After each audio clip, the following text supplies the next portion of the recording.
Hello everyone, welcome to our YouTube channel Jyoti Shikshalaya. तो कल हमने यूनिट 4 यहाँ पे शुरू करी थी, हाफ हमने कर ली थी, हाफ हम आज यहाँ पे करेंगे। तो पिकार्ड थ्योरम से हम शुरू करेंगे। Picard theorem for entire functions क्या कहती है इसकी statement, A non constant entire function can omit at most one complex number. ठीक है, क्या कहती है कि जो एक कोई भी हमारे पास फंक्शन है कैसा है, नॉन कांस्टेंट है और एंटायर है, तो हम उसको क्या कर सकते हैं, can omit at most one complex number पे हम उसको क्या कर सकते हैं, ओमिट यहाँ पे कर सकते हैं। ठीक है, देखिए अब जैसे हमारे पास ये एग्जांपल है FC/C है, फंक्शन कैसा है, एनालिटिक है। ठीक है, और f यहाँ पे क्या है, u प्लस आयोटा v। अगर हमारे पास इसमें से u क्या दे दे, कांस्टेंट दे दे, तो दैट मीन्स हमारे पास क्या हो जाएगा, u अगर हमारे पास कांस्टेंट है तो मान लो u इज इक्वल टू, यानी कि रियल एक्सिस पे हमारे पास u is equal to a हमारे पास गिवन है, that means x is equal to a। Real value है गिवन है तो कांस्टेंट है तो a की फिक्स्ड लाइन हमारे पास आएगी, दैट मीन्स जो इसके राइट साइड के पॉइंट है, जो लेफ्ट साइड के पॉइंट है वो क्या रहेंगे, यहाँ पे गायब हो जाएंगे। तो यहाँ से हम बोलेंगे कि फंक्शन कैसा है, कांस्टेंट है। ठीक है, आगे समझ में। तो इस हिसाब से इसने ये बोला है कि can omit at most one complex number, अगर फंक्शन कैसा है, नॉन कांस्टेंट और एंटायर है। यहाँ पे हम कांस्टेंट की बात कर रहे हैं। जब यहाँ पे v कांस्टेंट है तो भी फंक्शन हमारा कैसा हो जाएगा, ये और ये पॉइंट क्या हो जाएंगे, यहाँ से गायब हो जाएंगे, क्योंकि एक ही लाइन आएगी हमारे पास। तो रेंज के अंदर लाइन के पॉइंट आएंगे तो दैट मीन्स फंक्शन कैसा हो जाएगा, यहाँ से कांस्टेंट यहाँ पे हो जाएगा। तो इंपॉर्टेंट रिजल्ट्स हैं, ये आपको पता होना चाहिए। अगर u greater than equal to v है तो दैट मीन्स ये वाले आएंगे हमारे पास पॉइंट्स, तो ये वाले क्या हो जाएंगे, गायब हो जाएंगे। तो यहाँ से भी हम बोलेंगे फंक्शन कांस्टेंट है। अगर हमारे पास u ग्रेटर देन a है तब भी फंक्शन हमारा क्या हो जाएगा, कांस्टेंट हो जाएगा। सिमिलरली हमारे पास ये रहेगी इमेजिनरी एक्सिस के लिए, v less than equal to है तो इंप्लाई करेगा फंक्शन कांस्टेंट, अगर v लेस देन a है तो इंप्लाई, ये भी हमारे पास इंप्लाई करेगा फंक्शन कैसा है, कांस्टेंट है। अगर u और v रियल और इमेजिनरी एक्सिस हमारे पास बराबर है तो एक स्ट्रेट लाइन हमारी यहाँ पे बनेगी इस टाइप से, तो फंक्शन कैसा हो जाएगा, यहाँ पे भी हमारे पास कांस्टेंट हो जाएगा। ये वही है y is equal to x. ठीक है, एक स्ट्रेट लाइन हमारी यहाँ पे बनेगी जो ओरिजिन से पास होती है। तो ओवरऑल जो ये कंडीशन है, u less than equal to v, u is less than v, u greater than equal to v और u is greater than v, तो यहाँ से अप्लाई करेगा कि फंक्शन कैसा है, हमारा कांस्टेंट है। ठीक है, चलिए नेक्स्ट क्या कहता है, A U plus B V plus C. तो ये भी हमारी एक लाइन बनेगी, वो इस हिसाब से मतलब ये वाली लाइन बनेगी। तो यहाँ से जो राइट साइड और लेफ्ट साइड के जो हैं पॉइंट वो भी क्या रहेंगे, यहाँ पे एक्सेप्टेबल नहीं रहेंगे, तो फंक्शन क्या हो जाएगा, कांस्टेंट हो जाएगा। सर्कल के केस में भी फंक्शन कांस्टेंट है, ये कंडीशन है तब भी फंक्शन कांस्टेंट है, ये कंडीशन है तब भी हमारा फंक्शन क्या रहेगा, कांस्टेंट रहेगा। ये कांस्टेंट वाली कंडीशंस आपको बताई होगी किस किस केस में जो हमारा फंक्शन यहाँ पे क्या रहेगा, कांस्टेंट रहेगा। ठीक है, हाइपरबोला पैराबोला के केस में भी ये फंक्शन क्या रहेगा, हमारा कांस्टेंट यहाँ पे रहेगा। ठीक है, देखिए नेट एग्जाम में हमसे पार्ट सी में पूछा गया था 2015 में, कैसा क्वेश्चन था, देखिए F be an entire function given है then the following statement is correct. Function क्या है, एंटायर गिवन है, तो पिकार्ड थ्योरम से क्या कैन ओमिट, अगर फंक्शन कैसा है, नॉन कांस्टेंट है और एंटायर फंक्शन है, non constant entire function, this is equal to, क्या मतलब है, can omit at most one complex number, one complex number. अब यहाँ पे क्या गिवन कंडीशन है, क्वेश्चन क्या कहता है कि फंक्शन हमारे पास कैसा है, एंटायर फंक्शन है। ठीक है, तो स्टेटमेंट कौन सी करेक्ट होगी, अब यहाँ पे इसने बोला है F is constant if range of F lies in a straight line. बिल्कुल सही बात है, अगर हमारे पास ऐसे ये कॉम्प्लेक्स प्लेन है तो यहाँ से अगर रेंज जो हमारी क्या स्ट्रेट लाइन पर एग्जिस्ट करती है तो फंक्शन कैसा होता है, कांस्टेंट होता है। अगर रेंज लाई करती है स्ट्रेट लाइन पे तो फंक्शन कैसा होगा, कांस्टेंट होगा, और ये वाले पॉइंट क्या हो जाएंगे, डिस्कार्ड हो जाएंगे। ठीक है, तो फंक्शन कैसा हो जाएगा, कांस्टेंट हो जाएगा। तो यही पिकार्ड थ्योरम, आइडेंटिटी थ्योरम, अगर फंक्शन कांस्टेंट है तो if has F has uncountable many zeros. बिल्कुल सही बात है, अगर फंक्शन के पास अनकाउंटेबल मैनी जीरोज हैं तो फंक्शन कैसा होता है, कांस्टेंट होता है। ये रिजल्ट है, ये भी हम आइडेंटिटी थ्योरम से यहाँ पे लगाते हैं। आइडेंटिटी थ्योरम हमारे पास यही कहती है अगर फंक्शन के पास अनकाउंटेबल मैनी जीरोज हैं तो फंक्शन कैसा होता है, कांस्टेंट होता है। अगर रियल पार्ट बाउंडेड है तो भी फंक्शन कैसा होता है, कांस्टेंट होता है। ये अभी हमने पढ़ा था, अगर u क्या हो जाए, less than equal to a आ जाए, u अगर लेस देन a आ जाए तो मोड लगा दो या ना लगा दो तो क्या मतलब, बाउंडेड फंक्शन तो मोड के साथ ही होगा। तो अगर u less than equal to a है तो that means mod of u less than equal to a, तो फंक्शन कांस्टेंट होगा। फंक्शन कब कांस्टेंट होगा, जब हमारा फंक्शन क्या हो जाएगा, बाउंडेड हो जाएगा, रियल पार्ट। ठीक है, अब यहाँ से इसने बोला है f is constant if f is bounded on this. अब इसने ये बोला है अगर कोई फंक्शन हमने बाउंडेड लिया जो कि इस इंटरवल पे है, मतलब जहाँ पर x एक्सिस क्या है, मतलब रियल पार्ट क्या है less than equal to zero, मतलब नेगेटिव है और जीरो के इक्वल हो सकता है। तो यहाँ से हमने एक ऐसा फंक्शन ले लिया जो कि बाउंडेड, ये मोड ऑफ e की पावर z, तो इसका मतलब होगा e की power x plus iota y। इसका मोड अगर अलग अलग करेंगे तो e की power x which is less than equal to क्या आ जाएगा, ये हमेशा e की पावर x की हमेशा वैल्यू क्या आती है 1 या 1 से बड़ी होती है। तो ये फंक्शन तो क्या हो गया। और यहाँ पे इसने बोला है कि real of Z is less than equal to 0। तो मान लो यहाँ पे एक्स एक्सिस की जगह x less than equal to 0 है, तो एक्स की जगह अगर मैं 0 रखूंगी तो इसकी वैल्यू हमारे पास e की पावर 0 क्या आ जाएगी 1 आ जाएगी, या फिर 1 से बड़ी रहेगी। तो e की पावर x क्या हो जाएगा लेस देन इक्वल टू 1 आ जाएगा, 1 आ जाएगा। तो यहाँ से हमारा जो फंक्शन है क्या आ जाएगा, देखो ये e की power x less than equal to 1, तो ये वाली कंडीशन, ये वाले सारे पॉइंट्स आ जाएंगे, ये वाले क्या हो जाएंगे डिस्कार्ड हमारे पास हो जाएंगे। लेकिन इसने ये कंडीशन गिवन है कि रियल ऑफ जेड क्या होगा लेस देन इक्वल टू 0। तो यहाँ पे लेस देन इक्वल टू 0 का मतलब जॉब की सारी वैल्यू 0 से छोटी, मतलब ये वाले पॉइंट्स यहाँ पे एग्जिस्ट हो रहे हैं इस लाइन से। तो यहाँ से फंक्शन कैसा है हमारे पास, फंक्शन बाउंडेड है अगर इस पे, तो फंक्शन कैसा हो जाएगा कांस्टेंट है। तो ये एग्जांपल यहाँ पे है कि ज़रूरी नहीं है अगर फंक्शन बाउंडेड है तो ये चीज़ क्या रहेगी कांस्टेंट रहेंगी। तो इसका मतलब ये क्या है गलत ऑप्शन यहाँ पे गिवन है।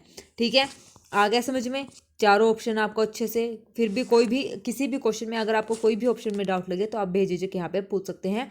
ठीक है, तो आपको पता चल गया अगर फंक्शन बाउंडेड है इस इंटरवल पे तो जरूरी नहीं है कि फंक्शन कैसा रहेगा कांस्टेंट रहेगा, नॉन कांस्टेंट आएगा। ये वैल्यू हमारी क्या आ रही है नॉन कांस्टेंट को ये दर्शा रही है। तो ये एग्जांपल यहाँ पे रहेगा e की पावर जेड। ठीक है, ये फंक्शन कैसा है हमारा नॉन कांस्टेंट है। तो यहाँ से और e की पावर जेड कैसा है एंटायर फंक्शन भी है और ये कैसा है नॉन कांस्टेंट है। ठीक है, एंटायर प्लस नॉन कांस्टेंट है।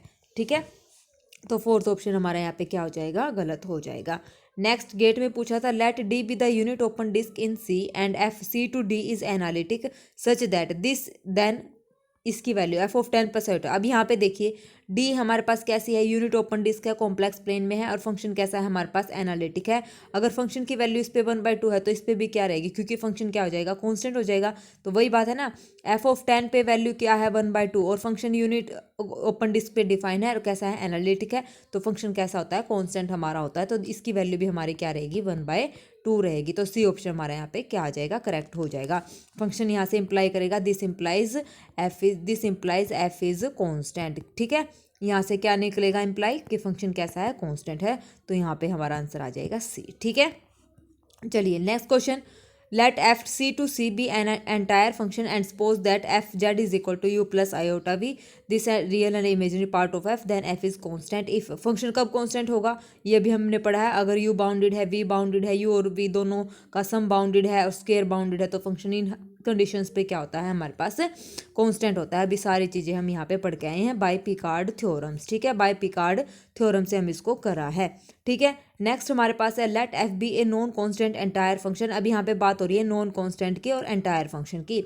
विच of the following is possible for each z belongs to complex number. ठीक है, जेड बिलोंग्स टू, अब यहाँ पे देखो u is equal to V है, अभी हमने ऊपर करा था u is equal to V आ जाए तो एक स्ट्रेट लाइन बनेगी जहाँ पर फंक्शन क्या हो जाएगा कांस्टेंट हो जाएगा, but given that function is non constant. तो फर्स्ट ऑप्शन यहाँ पे गलत है।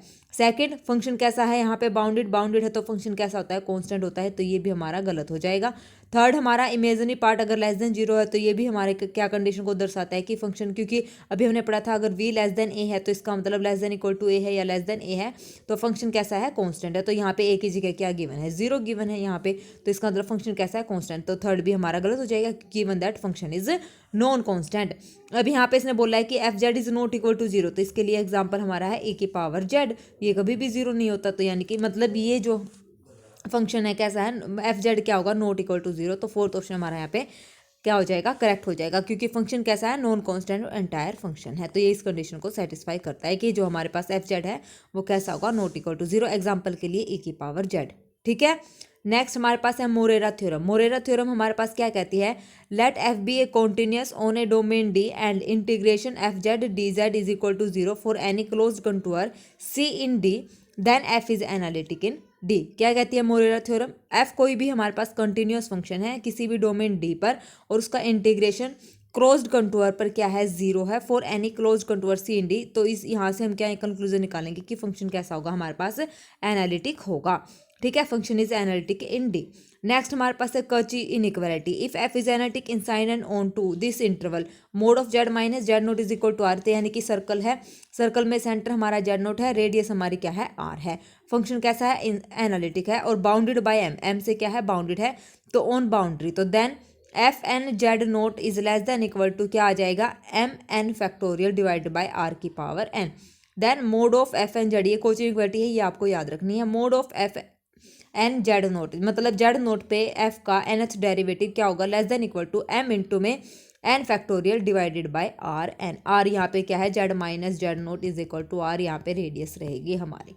ठीक है, चलिए नेक्स्ट हमारे पास है लियोविल थ्योरम्स। लियोविल थ्योरम हमारे पास क्या कहती है, अगर फंक्शन एंटायर है और बाउंडेड है तो क्या होगा, कांस्टेंट होगा। Entire plus bounded function is constant, entire plus non constant function is unbounded. अगर हमारे पास नॉन कांस्टेंट और एंटायर फंक्शन है तो क्या बनेगा, अनबाउंडेड बनेगा।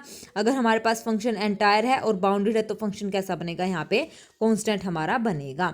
ठीक है, एक्सटेंडेड लियोविल थ्योरम्स क्या कहती है, let F be an entire function such that mod of F Z is less than equal to a into mod of Z की पावर के, या फिर मोड ऑफ एफ जेड क्या होगा, less than equal to A mod z की power के plus में b for large z, then f Z is a polynomial degree less than equal to के।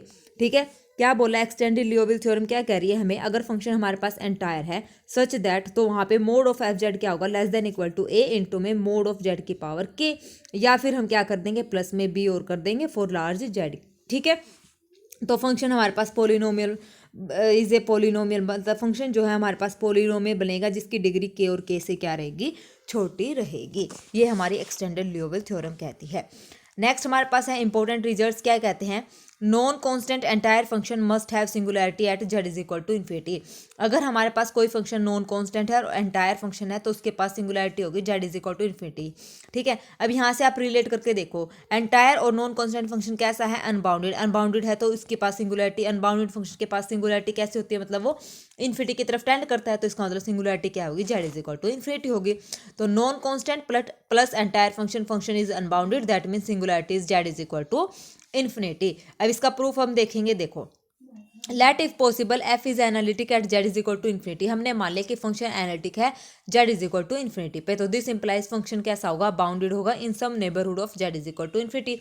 ठीक है, आ गया समझ में, क्योंकि अभी पीछे हमने रिजल्ट करे थे, अगर कोई फंक्शन एनालिटिक है z is equal to infinity पे तो वो फंक्शन कैसा होता है, बाउंडेड होता है उसकी नेबरहुड में। ठीक है, तो ये फंक्शन क्या होगा, बाउंडेड होगा नेबरहुड में। तो there exist some real number K belongs to R plus such that, यहाँ पे हमने बाउंडेड की डेफिनेशन लगा दी। ठीक है, such that F is bounded for mod Z is greater than equal to k, इसके लिए के हमने लिया है बिलोंग्स टू आर प्लस, तो फंक्शन बाउंडेड है किस पे, z is equal to infinity neighbourhood पे है, तो मोड जेड क्या हो जाएगा, ग्रेटर देन इक्वल टू के हो जाएगा। ठीक है, क्योंकि Z is equal to infinity के यहाँ पे बात हो रही है। Next, and f is also bounded for mod Z is less than equal to k, और फंक्शन क्या है, बाउंडेड हमारे पास गिवन है, क्योंकि यहाँ पे इसने बोला ना नॉन कांस्टेंट पर entire function must have singularity, और हमने यहाँ पे सपोज करा है कि फंक्शन कैसा होगा, बाउंडेड होगा। ठीक है, किसकी नेबरहुड में, Z is equal to infinity के नेबरहुड में, और फंक्शन अगर बाउंडेड है तो यहाँ पे मोड जेड क्या होगा, लेस देन इक्वल टू के हो जाएगा। तो f is bounded on C complex plane पे क्या हो जाएगा, बाउंडेड हो जाएगा। तो यहाँ से इंप्लाई आ जाएगा, अगर फंक्शन बाउंडेड है तो कैसा हो जाएगा, कांस्टेंट हो जाएगा। तो यहाँ से कांस्टेंट हो जाएगा, तो इसका मतलब फंक्शन हमारे पास क्या गिवन था, नॉन कांस्टेंट था, तो ये कंट्राडिक्शन आ गई, तो ऐसा यहाँ पे पॉसिबल नहीं होगा। ठीक है, तो इसका मतलब नॉन कांस्टेंट एंटायर फंक्शन के पास सिंगुलैरिटी होगी z is equal to infinity पे। आगे समझ में।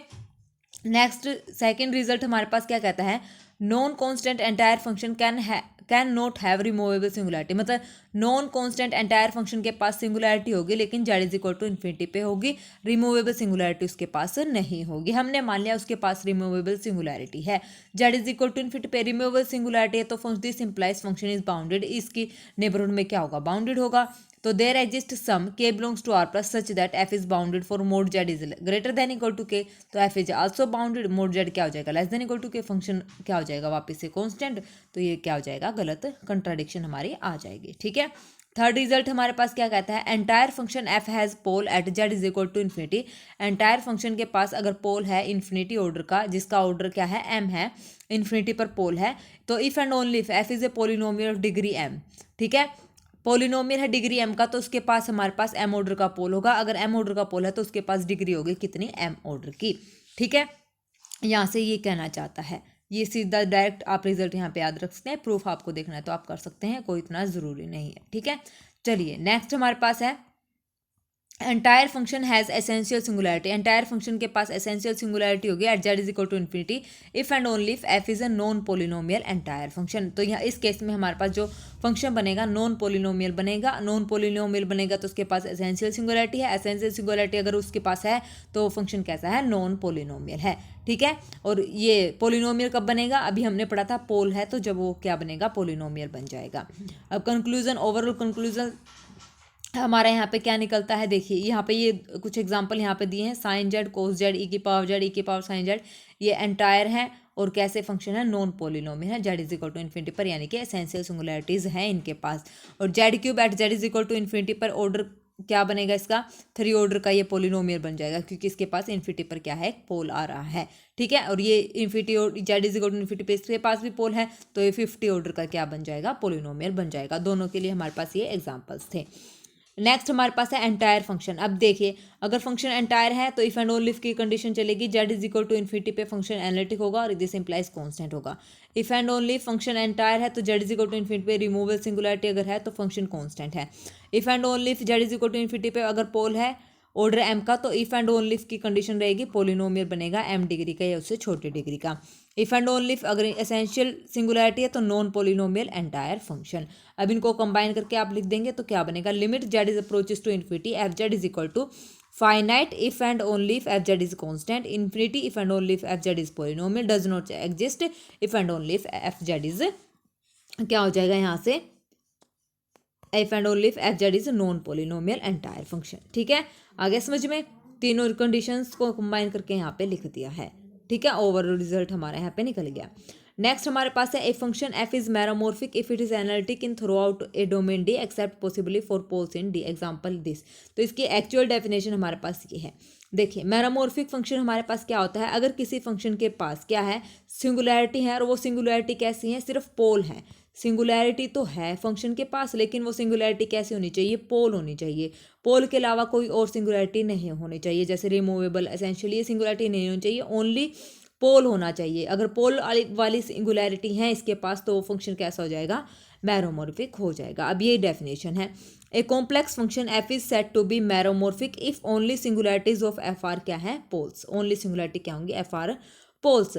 अगर एनालिटिक है तो दिस इंप्लाइज फंक्शन कैसा होगा, मैरोमोर्फिक। एंटायर है तो मैरोमोर्फिक। मैरोमोर्फिक एनालिटिक नहीं होता, मैरोमोर्फिक एंटायर नहीं होता है। जो भी फंक्शन के पास सिंगुलैरिटी होती है वो फंक्शन हमारा क्या होता है, एनालिटिक नहीं होता है। ये बात याद रखना, अगर किसी फंक्शन के पास सिंगुलैरिटी है तो वो फंक्शन एनालिटिक नहीं होगा। ठीक है, अब मैरोमोर्फिक फंक्शन के पास सिंगुलैरिटी है तो ये इंप्लाई नहीं करेगा एनालिटिक।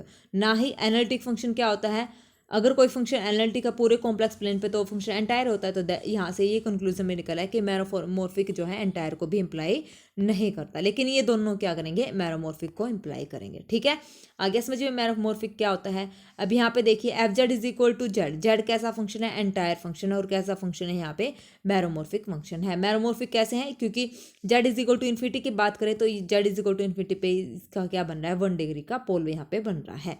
ठीक है, अब सेम ये भी एंटायर एम्प्लाई करेगा मैरोमोर्फिक को, एनालिटिक एम्प्लाई करेगा मैरोमोर्फिक को। ये सारे एंटायर फंक्शन हमने यहाँ पे लिए हैं।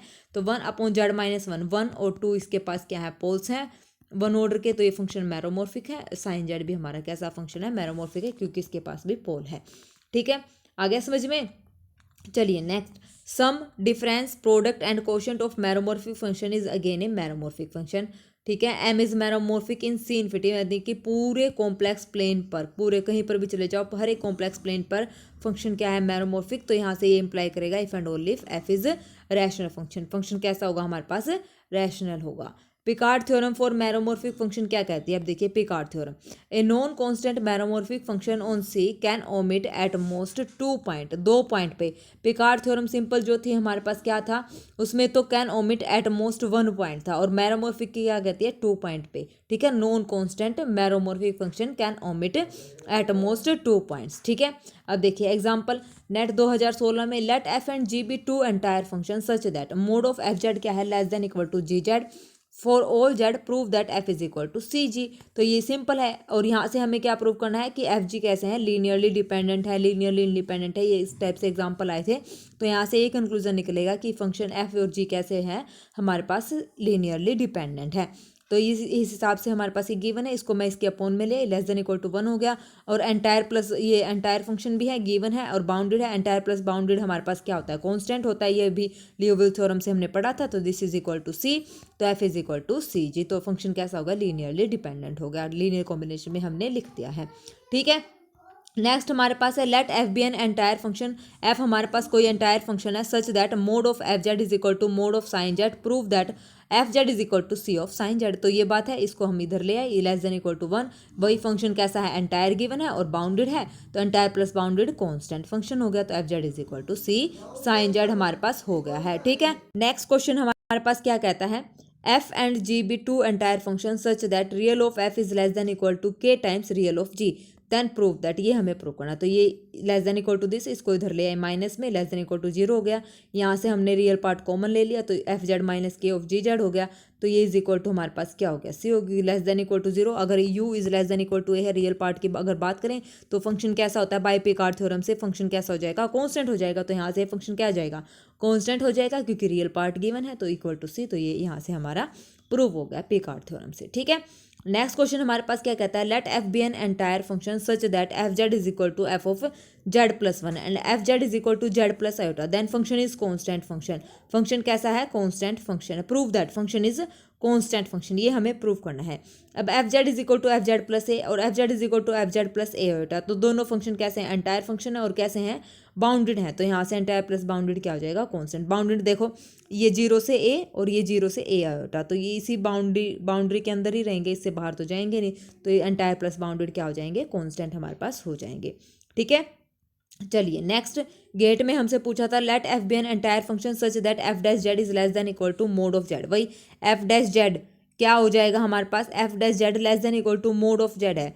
तो ये एक्सटेंडेड लियोविल थ्योरम से हमारे पास F dash Z is equal to B of Z plus A. अभी लियोविल एक्सटेंडेड थ्योरम हमारे पास क्या थी, अगर आपको याद हो तो हमारे पास क्या थी Liouville extended theorem, mod of F Z is less than equal to A mod of Z की पावर के प्लस में बी, यही थी हमारे पास एक्सटेंडेड लियोविल थ्योरम। तो अब यहाँ से एफ डैश जेड क्या है, less than equal to mod Z, तो यहाँ पे क्या करेंगे, F dash Z is equal to का sign less than equal to था ना, तो इक्वल टू का sign B of Z plus में ए।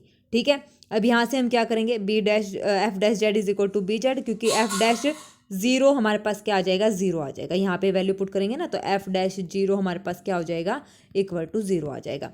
तो 0, तो ये हो जाएगा F dash Z is equal to B Z, constant term हमारी 0 आ जाएगी यहाँ से। तो एफ ऑफ यहाँ पे क्या करेंगे, इंटीग्रेशन इसका यहाँ से कर देंगे, ये खत्म हो जाएगा। तो एफ की वैल्यू हमारे पास ये आ जाएगी, 2 डिग्री का हमारा ये पोलिनोमियल बन जाएगा। तो ये हमारे पास आ गया, फर्स्ट ऑप्शन करेक्ट हो गया, सेकंड हमारे पास हो जाएगा करेक्ट। उसके बाद है बोथ 1 एंड 2 आर ट्रूथ। ठीक है, एफ ये हो गया ना हमारे पास एफ डैश। अब यहाँ पे इसका डेरिवेटिव करेंगे ना, जो ये फंक्शन आया इसका दोबारा डेरिवेटिव अगर हम करेंगे तो हमारे पास ये वैल्यू आ जाएगी 2b/z मोड ऑफ 2b/z आ जाएगा, और जो कि क्या है, mod of less than equal to mod of Z, तो मोड ऑफ b की वैल्यू क्या आ जाएगी, लेस देन इक्वल टू 1/2 आ जाएगी। ठीक है, तो यहाँ से ये हमारी कंक्लूजन आ गया, एक्सटेंडेड लियोविल थ्योरम का हमने यहाँ पे यूज़ कर लिया। आ गया समझ में। चलिए next, let F Z be an entire function such that mod of F Z is greater than equal to A, greater than equal to की बात है, तो prove that F must be a polynomial of degree is greater than equal to K. अब यहाँ से देखिए, limit Z approaches to 0 करेंगे, यहाँ पे देखो limit Z approaches to infinity, F Z क्या हो जाएगा, greater than equal to infinity, और ये क्या हो जाएगा, इक्वल टू इन्फिनिटी। अब यहाँ से यहाँ पे कंक्लूजन क्या निकला है, लिमिट अगर जेड अप्रोचेस टू 0 इन्फिनिटी पे के बजाय हम जेड अप्रोचेस टू 0 पे चेक करें, तो जेड को यहाँ पे चेंज कर देंगे 1/z which is greater than equal to क्या हो जाएगा, लिमिट ए अपॉन में Z approaches to K, reciprocal कर देंगे ना, यहाँ पे जेड को चेंज कर देंगे 1/z में, तो ये इन्फिनिटी पे हमारा क्या बन जाएगा, पोलिनोमियल बन जाएगा degree greater than equal to के। ठीक है, F must be a polynomial of degree. अगर यहाँ पे ये जो एक्सटेंडेड लियोविल थ्योरम थी ना, यहाँ पे ग्रेटर देन इक्वल टू की बात हो रही है, अगर वहाँ पे तो था लेस देन इक्वल टू था, तो के डिग्री का पोलिनोमियल बनेगा लेस देन इक्वल टू के। अगर ग्रेटर देन इक्वल टू की बात है तो ग्रेटर देन इक्वल टू के डिग्री का ये पोलिनोमियल, तो एक रिजल्ट हमारा यहाँ पे बनेगा, ये भी रिजल्ट है, ये आपको याद रखना है। ठीक है, चलिए next question, let f be an entire function such that for some constant alpha mod of f z is less than equal to alpha mod of z cube, and this condition for all z greater than equal to 1 and f z is equal to f of iota z for all z belongs to c, then अब हमारे पास function क्या ऐसा है, entire function है for some constant alpha. ठीक है, F mod of F Z क्या है, less than equal to alpha into में mod of Z cube, mod of Z cube के डिग्री का पोलिनोमियल होगा, क्योंकि पावर यहाँ पे क्या है वही एक्सटेंडेड लियोविल थ्योरम से क्या होती है, mod of F Z which is less than equal to A mod of Z K degree का पोलिनोमियल। के यहाँ पे कितना है 3 डिग्री का पोलिनोमियल है, बना दो। ये हमने 3 डिग्री का पोलिनोमियल बना दिया। जेड को रिप्लेस कर देंगे, आयोटा जेड से रिप्लेस कर दिया, इसको इक्वेट कर देंगे क्योंकि इक्वल बोला है। इक्वेट करने के बाद यहाँ से हमारे पास क्या कंडीशन बचेगी, फंक्शन क्या बनेगा, कॉन्स्टेंट हमारा बनेगा। फंक्शन इज क्या हो जाएगा, कांस्टेंट हमारा हो जाएगा। ठीक है, आगे समझ में कैसे करना था, ये हमने ऐसे कर लिया। ओके, चलिए नेक्स्ट हमारे पास है let F be a meromorphic function such that mod of F Z is greater than equal to mod of Z at each point Z where F is analytic which of the following statement is true. तो NET 2013 दिसंबर में हमसे पूछा था part सी में। तो यहाँ से आप देखिए the hypothesis is contrary and so on such function exist. तो ये बात यहाँ पे क्या बोले कि जो हाइपोथेसिस बोला है वो क्या है, कंट्राडिक्शन यहाँ पे आ रही है। So this function exist, so such function exist.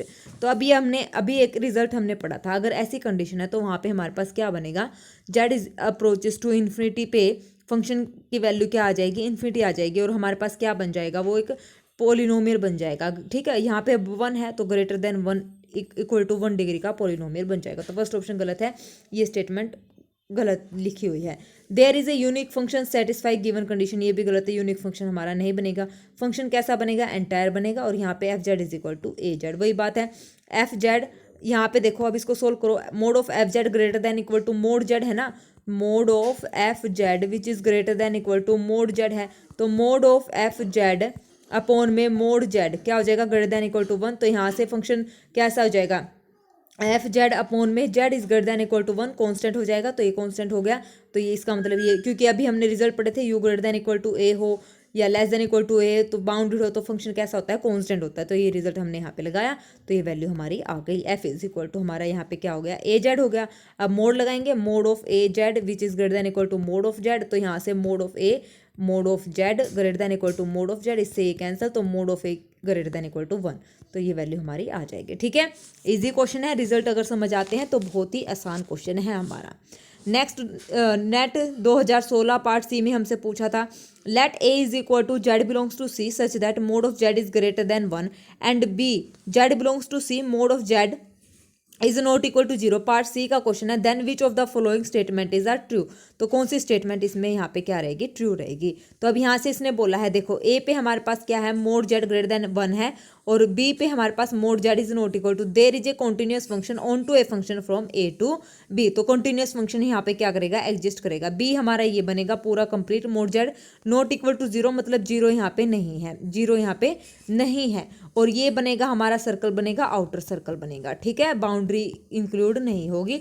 तो यहाँ से हमारा क्या करेगा, एक कॉन्टिन्यूस मैप क्या करेगा, there is a continuous map onto function from A to B, A से बी पर एक फंक्शन हमारा क्या बनेगा, कंटिन्यूस बनेगा। तो ई की पावर जेड की रेंज 0 यहाँ पे नहीं होगी, ये बात याद रखना, क्योंकि 0 यहाँ पे नहीं है, तो कंटिन्यूस बनेगा ए टू बी पर। ठीक है, नेक्स्ट हमारे पास है देयर एग्जिस्ट वाले हैं 99% क्या होते हैं, ट्रू होते हैं। ठीक है, तो देयर एग्जिस्ट है 1 continuous function B to A पे भी 1 कॉन्टिन्यूस फंक्शन हमारा एग्जिस्ट करेगा, बी टू ए, ये हमारा बी है और ये हमारा ए, तो बी टू ए पे 1 कॉन्टिन्यूस फंक्शन एग्जिस्ट करेगा। There exist a non constant analytic function from B to A, non constant की बात हो रही है। अब यहाँ पे मोड ऑफ एफ जेड क्या है, ग्रेटर देन 1 है। ठीक है, यहाँ पे गिवन है ना मोड जेड ग्रेटर देन 1, तो mod of F Z function क्या है, ग्रेटर देन 1। बी टू ए की बात हो रही है, ग्रेटर देन 1, इसका रेसिप्रोकल कर देंगे लेस देन इक्वल टू 1।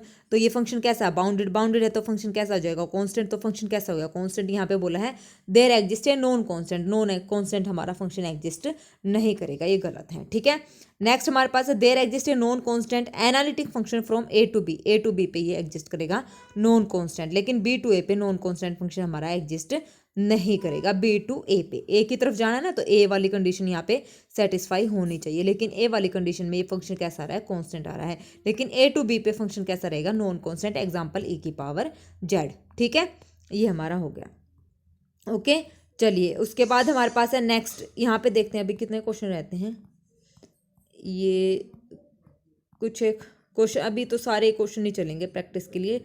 फिर उसके बाद हमारी आएंगी रिमान रिमूवेबिलिटी थ्योरम, स्क्वायर्स लेमा से रिलेटेड क्वेश्चंस, और फिर लोरेंट सीरीज, टेलर सीरीज एक्सपेंशन।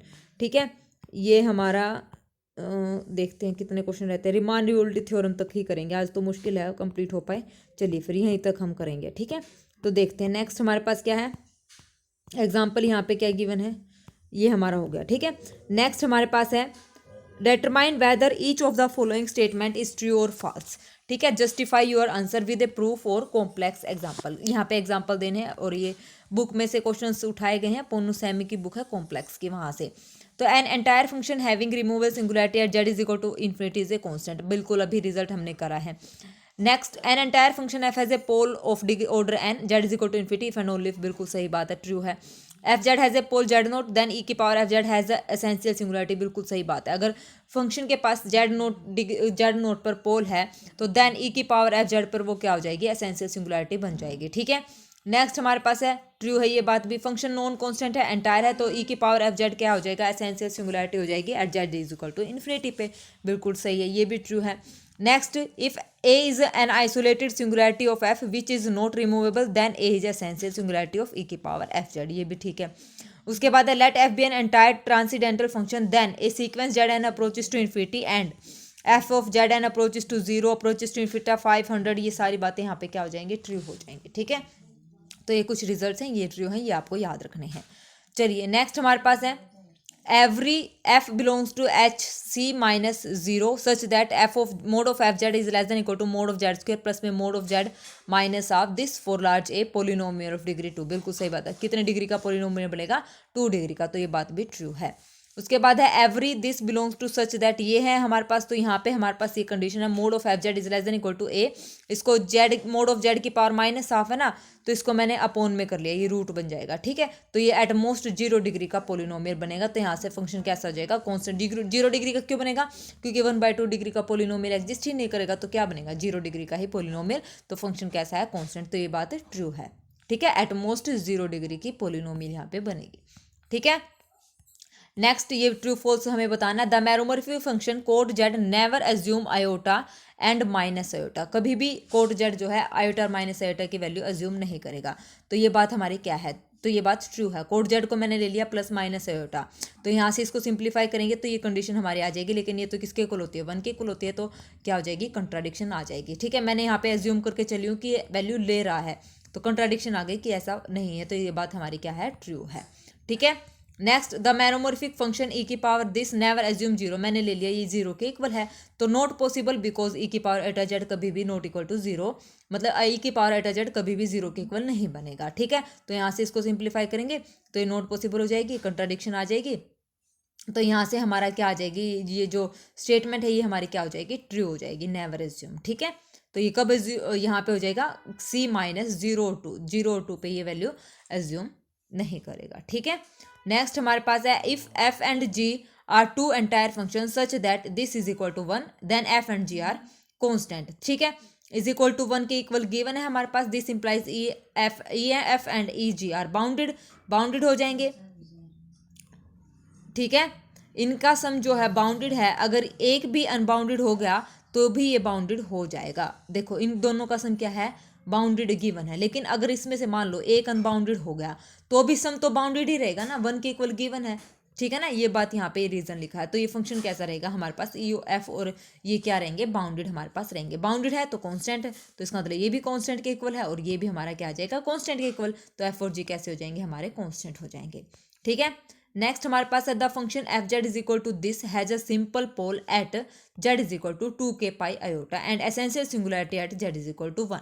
तो देखिए एफ जेड हमारे पास ये गिवन है, ई की power Z is equal to 1, इस इक्वल सिंगुलरिटी के लिए इक्वल टू डिनोमीटर को इक्वल टू 0 रखते हैं, तो ई की power Z minus is equal to 1, E की पावर 0 क्या होता है, 1 होता है, तो ई की power Z is equal to 1 है, इसको मैंने लिख दिया ई की पावर 0, तो Z is equal to 2k pi iota, ये हमारे पास क्या आ जाएगी, यहाँ पे सिंगुलरिटी आ जाएगी, सिंपल पोल हो जाएगा 2k पाई आयोटा पे, और एसेंशियल सिंगुलरिटी हमारी होगी जेड इज इक्वल टू 1 पे, जब जेड की वैल्यू यहाँ पे क्या कर देंगे, 1 पुट कर देंगे, ठीक है।